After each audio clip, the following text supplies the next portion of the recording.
Welcome to the Tribute Lounge. I'm Mark Fawcett. And I'm Shane Johnsen.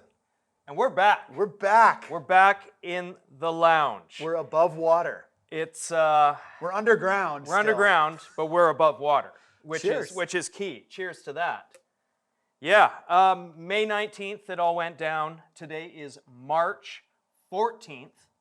I don't know how many days that is, but that's a lot of days. It took a lot of work. We're back. We're here. We're ready to talk about. Today's actually going to be a follow-up to a ton of questions we had regarding our stance angle episode.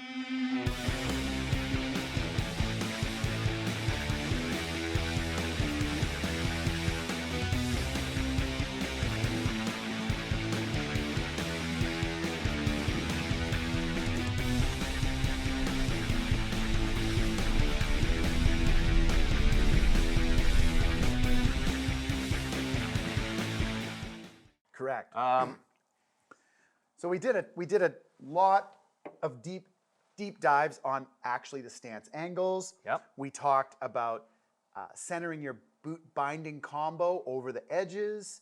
What we didn't hit a lot on was setbacks, Stance width. stance widths, and those are two really big ones that factor into how you ride, your riding style, your body type, Absolutely. maybe even Yep. more than the angles themselves. So this is a great little second episode addition. Exactly. And we've done our best to follow up on everybody's questions, but there was a lot of them. So, And some really good ones. Absolutely. Some really good ones. but I feel like this is a better way. We're going to address a few. We have our filmer in the back there, Mark Morrison. He's going to yell some questions at us too that we found were really good. And we can touch in a little bit more about forward lean as well. Canting came up a bunch. I mean, we grew up in an era where we were canting our bindings or under our bindings. Definitely worth talking about as well. But yeah, Fozzie, where should we start here? I mean, I think a lot of the time the choice of board is going to determine where we are placing our bindings. For sure. So reference stance. So a few things here. First of all, I design boards and have for a long time, Yes. and in radical spectrum of styles of boards. So back when I raced big 202 Super G boards and 197 giant slalom boards, I made it a point that everyone had their front foot in the exact same spot. So I had a board that had almost no options in the front foot and a lot in the back foot. And within Alpine, it's, you really drive the center of the board. Driving into that front leg's highly, highly important. And we developed the flex pattern, this thick to thin pattern, based around where that front foot was driving things and how the nose of the board was bending around the front foot. Yep. So you will see, and then I had like lots of options in the rear. What you'll see also is that the reference stance on tons of boards is marked on the graphics. So it's graphically marked. Burton, of course, has their little trees. Lots of other ones have a little stamp or something that say reference point. This one actually has a little X. Yep. Yeah, little Korua X's in guys there. also have it on So there. they have it in there. They love how they do their stuff super subliminal, eh? But so that when they design the board, that's kind of the average. Well, when you see in the catalog or on the website where they say 25 mil setback or a half-inch setback, they're talking about reference. They're not, you can set yourself way further back than that. And that is something we really have to key in, because I've actually personally never run reference. For a while I was riding pretty wide stance, which would always put my front foot, say, at reference, but my back would be almost all the way back seat, if not the absolute end of the inserts. Because I'm riding directional boards, I actually often ride a pencil 59. We have the 47 here. But a directional board like that just lended me to the back seat. That's where I want it to be. And also flex pattern's going to play into that, right? For where I was sure. kind of going with that too. If you've got a crazy stiff tail, you're not going to want all tail. You're not going to want to be shifted all the way to the forward, because that at the apex of your turn is going to be too much. 100%. You experienced that today. I did today, yeah. Fozzie just got off the mountain too, and we dragged him down here because we're finally set up. I'm still excited about this. I hope you can tell. But yeah, we get him off the mountain. He was out demoing Well, we're not allowed to tell. Next year's something that was amazing. Woo! Woo! Oh, I love this. And that tail was crazy stiff. It So was. what it did was, you do? You It was shifted too yourself? much for me, and I Yeah. gave it a fair shot, and it was too much for me. And then I was in the POW, and I was just sort of GoProing, saying, "Yeah, it's doing not bad. I'm not going forward." And boy, the board feels just great. Whoop-bap, and I tomahawked out of nowhere, and it was just literally kept standing me up. And I'm like, the board has more leverage on me than I have of it. Yep. Slid the back foot back like a completely different board. One thing I want to say with respect to the reference stance when they talk about setbacks, for the most part, and this is a great example with this Korua, if we look at where the effective edges Yeah. end versus what's left over after, the stance is almost always based on where the effective edges begin and end. And then they talk about center from that and then setback from that. So that doesn't mean it's only 2.5 centimeters back from what if you measure from the very nose, like the entire board, that'd be incredibly far forward, especially on a directional board. If you're looking at twin tips, then it's kind of here nor there. But even a ton of twin tips these days, the nose is like a centimeter longer. Yeah, they're always just subtly There's just set subtly, back. Yes. subtly, a lot of the boards, and I think it's great, subtly a lot of the boards are designed where they're going to be this much better riding forward than backward. Yeah. And I think a ton of folks out there like to ride in that manner as well. Like probably, even if you're 60%, riding 60% of the time forward and 40% of the time switch, which that's like mega slope style rider. Even then, they're going to want to always know that the stability is a little bit better when they're in their forward stance. Yeah, there's an easy rule of thumb that we use in the shop. Back seat for a POW day. I mean, we kind of all know that. And then we've done a bunch of bank slaloms lately. We just had Turning Man at Salmo. You're shifting, even the 5.9 pencil, you'll shift that forward because I want to balance myself on that effective edge a little bit better. And I want to turn faster. If we weight the front end of the board, you can initiate a little bit of percentage quicker. So that's going to help you in a bank slalom. On a day that you know there's corduroy, icy day, you're out east in Canada or, wherever. I'll argue with you on that one. Yep. On the ice, JC Well, and sometimes you do want to be back. No, I do agree with you too. Yeah, I do we agree. like going. We always went back on the ice, and then most other conditions we were centered-ish. I do see that. That does make sense. Yeah, for sure. yeah. So anyway, with referencing yourself to the board, you've always got reference, and then you're going to play off of that. Reference does make sense, as Fawcett said, but then we manipulate from there. So that was one of the biggest questions we had asked. Morrison, what else we got? Yell something at us here. Canting and risers. Canting and risers. Well, that's more his territory than me. There is subtle canting in a lot of bindings. And some boots. And some boots, absolutely, and even some insoles now. I mean, the Remines, I find, have a subtle cant on the interior, which is helping my feet, too. So what it does, essentially, what you can do with canting, if your stance is wider and your legs splay out from your hips, which is most of the population snowboarding, then when your feet are dead flat, you actually have your legs piping down and there's going to be a bit of a bend at the ankle.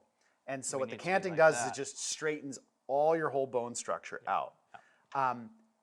Too much, and what's happening is you'd be surprised how often sometimes if you want to torque the board and pull that back and drive that back knee and leg in, you can bend the back of the board. And that's like this guy's technique. That's how he manipulated the rear end of the board often. You'd see him pull that, do that tuck knee move, and what he was really trying to do is pull that binding and just pull the whole tail up to arc the board more. Which is pretty cool. Whips you out of the apex of the turn and so there's tons of style. So in theory, actually, if you want to do that, you want to run your bindings more flat. But it's not quite, if you have a wider stance, particularly if you have narrower hips, canting will feel better. It will make you feel settled onto the board a bit more. You won't have that weird angle at your ankle. And again, subtly, the union bindings, for instance, and you can see it clear as day, when you look through them, it's about probably somewhere between 1 and 2 degrees. Yeah, we've seen volley now with their split board pucks. They even come with a 3-degree cant if Yep. you want for split boarding.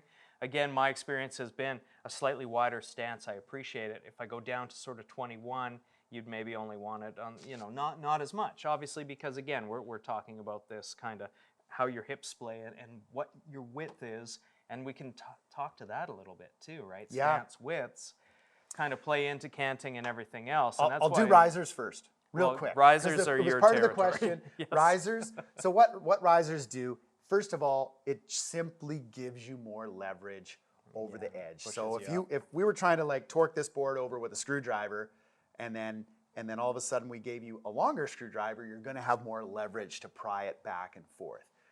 Real simple, and it absolutely works. You will feel it. Your high back is now that high. Well, that's that pretty high, high. instead of that high. That high, but that high instead of that high. People make them out of cutting boards is really popular with longer screws. Longer screws torque the inserts worse and loosen easily. Yeah. So there are systems out there. Apex made this one called the Stealth and the Manta. That's like a 2-piece one, so it doesn't What's affect the the one board. you use that I has use a Apex Manta. Yeah. And and the biggest key is it's got insert extensions. Anyway, so and then other things like mine have little urethane pucks that that the binding sits on, and there's a little bit of absorption. Also, some of them are pretty long compared to the actual template of the binding. We'll bring those on at some point. And I'll show you a set at some it's point. worth And that sort of spreads the load, so you're not point loading from one spot on your binding. It spreads the load, and the whole thing flexes. I really like them in a lot of situations, not all situations. If you're going to carve, and of course, one of the biggest things is once you're up there, then your boot's further off, you're going to get several Leverage degrees onto your further edge, back and forth without drag. Yeah. So all of a sudden, you can ride a narrower board tipped over further without dragging your toes or your heel cup. Eventually, yes, you get 5, 6 degrees more, then it will grab. But I mean, usually people are only looking for they're like, I can almost tip it over as far as I want, and then I boot out. With the riser, you're going to get those extra few degrees. So the downfall, of course, like anything, when you're down there, speed, once you go up, it takes a little bit longer to get clunk over from side to side. Not super noticeable, provided you're under an inch of rise. Traditionally, most risers are 12 millimeters, which is almost exactly half an inch. Yep, that's roughly what you're using Yeah. right now. Yeah. Mine are, I think the ones I have now are 13 mils. Yeah. So then into stance width. This one's big. There was so many questions about this. We have to get into it. So growing up in being a part of the 90s, we were T-bolting to get 24, 25 because we were spinning off anything we could. And we just thought the more you had on the board, the more you could throw, and it did work. But my knees are paying for it. You had more torque. Yep. So you obviously, if we're trying to spin this board, and we have the bindings in here, and you're trying to shuffle, spin it, you don't have the torque with the same amount of force out here, and you do this, and it's going to go back and forth a lot easier. Buttering came out of this ideology and everything else. And did you ever need canting back then, and you didn't have it? I know. Guess it was crazy. But anyway, now Hylas, one of our young guys on the team, he's been getting me hip. He runs a really narrow stance, and I always watch his style. I'm like, damn, that guy, he just looks good. I've been riding 23 for a long time. Even when I go sort of 30, positive 6, I was still riding pretty wide. And then last time we went out, I did about 21 and a half, same stance angles, and actually was more comfortable. And I'm constantly playing, and we encourage everybody to constantly play with this stuff. But 21 and a half was cool on a bigger board. I was on a 5.9. But we were carving. So it wasn't park situation. It wasn't anything like that. We were going out to Salmo to carve. Now, most reference I'm finding is about 21 and a half to 22 and a half for the most part. But we do have a lot of clients that go, say, 23, 24. Where is that? Where have you experienced that that's making sense? Outside of what we did in the 90s. Nowadays, I see freestyle, obviously. going a little bit wider. And again, this all boils down to your board choice. This board actually really lends to me running a little narrower, but if I was to go out on maybe a Burton Custom or something like that, maybe I would go back to 23. I don't know. I mean, a couple of things. Height, size, shoulder, hip width, all those things are factors of your stance width structurally, like, you know, from looking at it biomechanically. People that are taller with wider hips, you're gonna want, you know, all of a sudden they're those guys do 23 inches for them in is relativity my 21. is your 21. Yeah, exactly. So for sure. So body size. By the way, we're both huge. around 5'8". Yeah. On a good day, usually. With my flip flops on. Yeah. So that's a huge factor Yeah. is your size. Absolutely. Now, if we talk more like average size men, because we should definitely chat about the ladies Well, too. the ladies, yes. Because We should bring there's Carmen some, downstairs. There's some actually. interesting things with the ladies because a lot of ladies actually, their pelvis and their hips where their femurs come down is actually further apart than a men's. But anyway, the other factor is how you want to ride, where you're riding. So I used to, when I was guiding at Baldface, we'd have these big open areas. It was great. And then we'd have these like Triple Creek to get through you'd there. be whipping through those Whipping little trees. trees, Yeah. little snake runs, I mean, tight and sketchy, and then sometimes some really quick turns. Oh yeah. If you're riding in a style where you really need to be able to manipulate and throw that tail out, you need that back foot back there. Yep. And so when we're all choked up, the board bends efficiently, it holds better. I mean, idealistically, the best way to bend the board is to have a single binding right here, and you're going to bend it beautifully. But we do have two legs, most of us. So narrow stance works well for that, but then you have no control over being able to break that tail free, or sometimes even the nose. So I find people that want to ride resort backcountry trees, tight little situations, Suddenly we're getting anything wider. that's Yeah. tight, Yeah. you gotta have leverage Yep. to be able to especially throw that back foot out. So I don't mean it needs to be way back there. If you're comfortable with whatever tail length you have, just in general, the stance needs to be wider. If you think of like taking a protractor and sort of being able to like spin one side around, if you have it in tight, it's gonna like really grab and you know, not throw out there. But if you widen it out, you have so much more torque. Yeah. Another thing we do in the shop upstairs too, when somebody's really trying to figure it out or they're new, I'll actually measure the shoulder width. So they'll stand, measure the shoulder width, and then I'll do 2.5 inches sometimes on that. And that's where I kind of gain, okay, that's a good reference for this individual to start. Yeah. And then we can kind of play from there. So if you're really lost, you know, that's a good place to start. Add 2 inches to your shoulders. And, you know, and that's where mine ended up being, you know, about 21. And I was like, okay. So it was 19, and then I went out to 21. And I understand, and you see, like, referencing Hylas, our team rider, you see in his style, he has a fluidity with it. And he's a bit taller than me, too. He's almost 6 feet. But, you know, it works for the type of board he's often riding, too. So he's usually on a hometown hero or things like that. And that board lends itself And to somehow I never see Hylas in tight situations. He's Nope. always in an area where he can make big turns and let the board go. That's for very instance, true. again today, when I was out testing that board, I found these powder stashes. It was great, and then I was under this spot that people know, and then it's like the rowdiest little border cross goat trail you ever seen.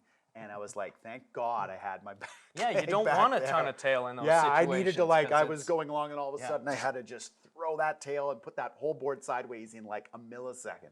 So hopefully that helps on that question. Morrison, you got another one for us? People want to know about cutting or moving high backs. Okay, well, so our team, Takumi, myself, we have manipulated our high backs. Takumi's actually cut one of his rear foot, because he wants to be able to. He wants mobility. Absolute He wants mobility. mobility, Yep. and so he has full range. That happens vertically too. So when he's not even when he's on edge, when he's running a flat board, if you have high backs in there and you really want to stand up super tall, you they're can. going to inhibit that. Yeah. And especially you'll feel the back foot also like methods and like fun tweaky airs.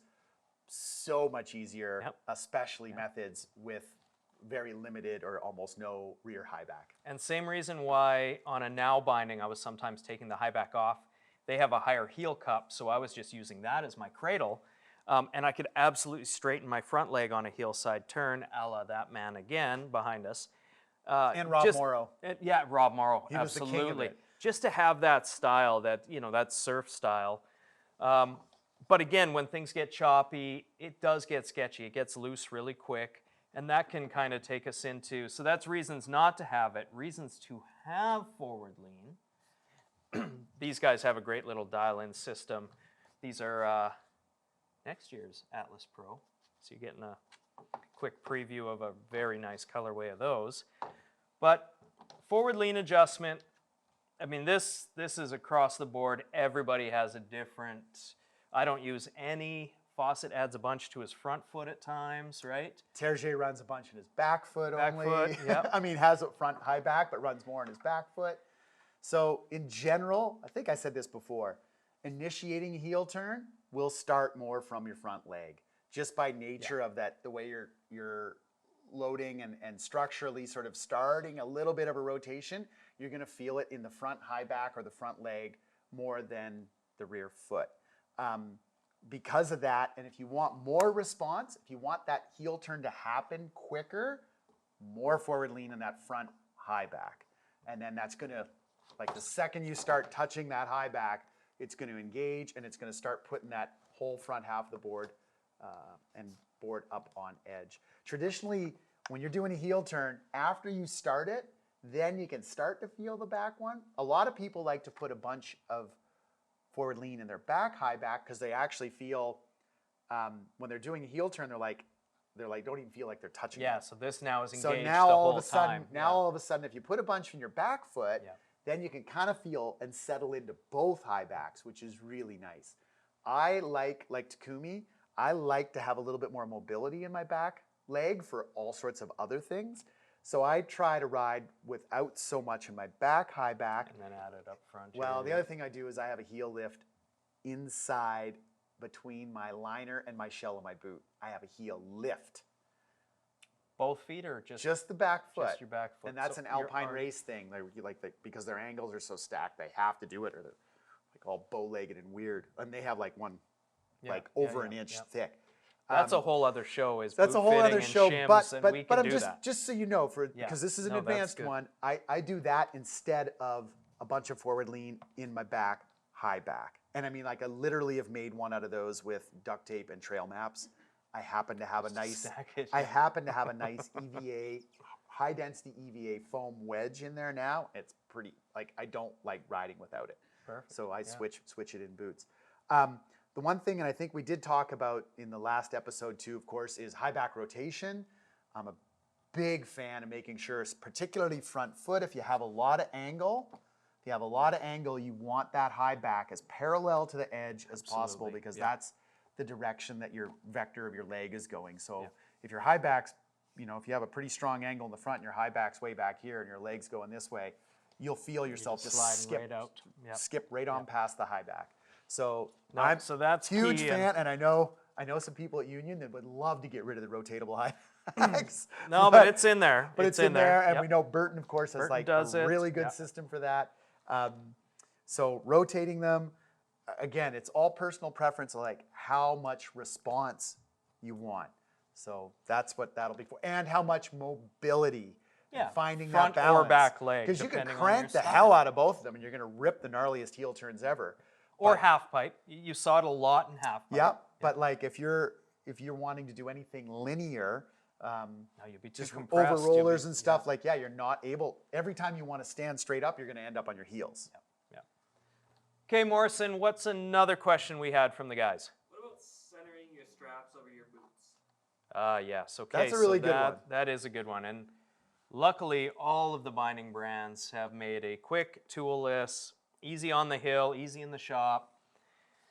But it's so damn important. Toe and ankle, this absolutely has to be centered. So ideally, if you buy a pair of bindings in the shop, you get home, this is going to be the third thing you probably do after you mount it to the board. You're going to plop your boot right into this guy, and you're going to crank everything up roughly to where you think you'll be, and you're going to pop that out and make sure you're actually centered on this, as well as once you've rotated, because that's actually going to change the position from here to the ankle strap. And then your riding experience changes a million times because you're not getting a pressure point that wasn't designed in. You see how the strap is. This is this way for a reason. It hourglasses in Exactly. in that center, and Yep. almost all of them do. And that center of the hourglass should be right in line with the spline, Yep. dead center of your boot, so that as your boot flexes, the whole thing can contour with it. And if it's off one way or the other thing, if it's too short, you're out there just barely just getting cranky. one Yeah, notch, exactly. and Yeah. you're trying to get that in. If it's too far the other way, you're maxed out and you're still loose. So for those two reasons as well. But yeah, you really want to get that middle of the strap, that thinnest or narrowest part right in the spline line. And then same thing for the toe. A little less critical from that perspective, but more just so that you're able to grab some with the buckle and you're not maxed out. Yep, no, absolutely. So hopefully we've covered at least a percentage of those. You know, we've been trying to sit there on the keyboard and answer everybody because I love it. It's great to engage with you guys, and this is what this show is about. But we definitely wanted to come on and address a couple key things, and we'll continue to do so. If we find we're hitting on something that everybody's really interested in, we'll do a follow-up every time, absolutely. And again, thank you so much for watching. We're back. Again, I'm excited. I'm super excited. I can't so believe we're nice back to in be here. able to do this down here in the studio instead of like Yes. developing one every afternoon. Exactly. in the Exactly. shop. So there's more to come. It's March 14th. We're about to get into product testing like crazy. So we've got new gear rolling in. Jones boards just showed up upstairs. We got a couple libs. We've got some amazing stuff. A surprise from Capita. Some Cardiffs. Cardiff's, new thing for us. New Yeah, Cardiffs of we're course, checking out. Bunch of Burton gear, Oh as yeah, always. and you're heading out tomorrow. I'm going out on actually, some full Burton setup tomorrow. to Baldface Valhalla. Baldface Valhalla. So And that's- there's about this much blowered, amazing, incredible stuff, and it's going to be sunny. Absolutely. I also want to congratulate this guy because we haven't been on since. But Fozzie, maybe we have been on. I don't think so. But he won another Baker Bank slalom. Congrats, buddy. Thank you. That's freaking Thank amazing. you. It was, super fun to be back with the whole snowboard family again after being locked in our rooms for a couple of years, and yeah, it was awesome. Yeah. And then, Turning Man. And then wins Turning Man again, right? You won it. Yeah, I guess for old guys. I was more stoked that I was third overall behind two, like. Well, we had active Felix pros. Delaire. I mean, hats He's- off to you, man. yeah, We're he's actually amazing. we'll show you his winning run because it was amazing at Turning Man. And then who was? Worm. Oh, Garrett Warnick, of course. And he just by a little, so I was pretty stoked. No, that's awesome. good. But yeah, the Turning Man went off. We're gonna have a follow-up video. You guys will be able to watch that soon. Morrison's busy over there in the back editing that as we speak. And again, we appreciate all of you. Thank you so much. Please subscribe if you haven't, and we'll see you guys soon.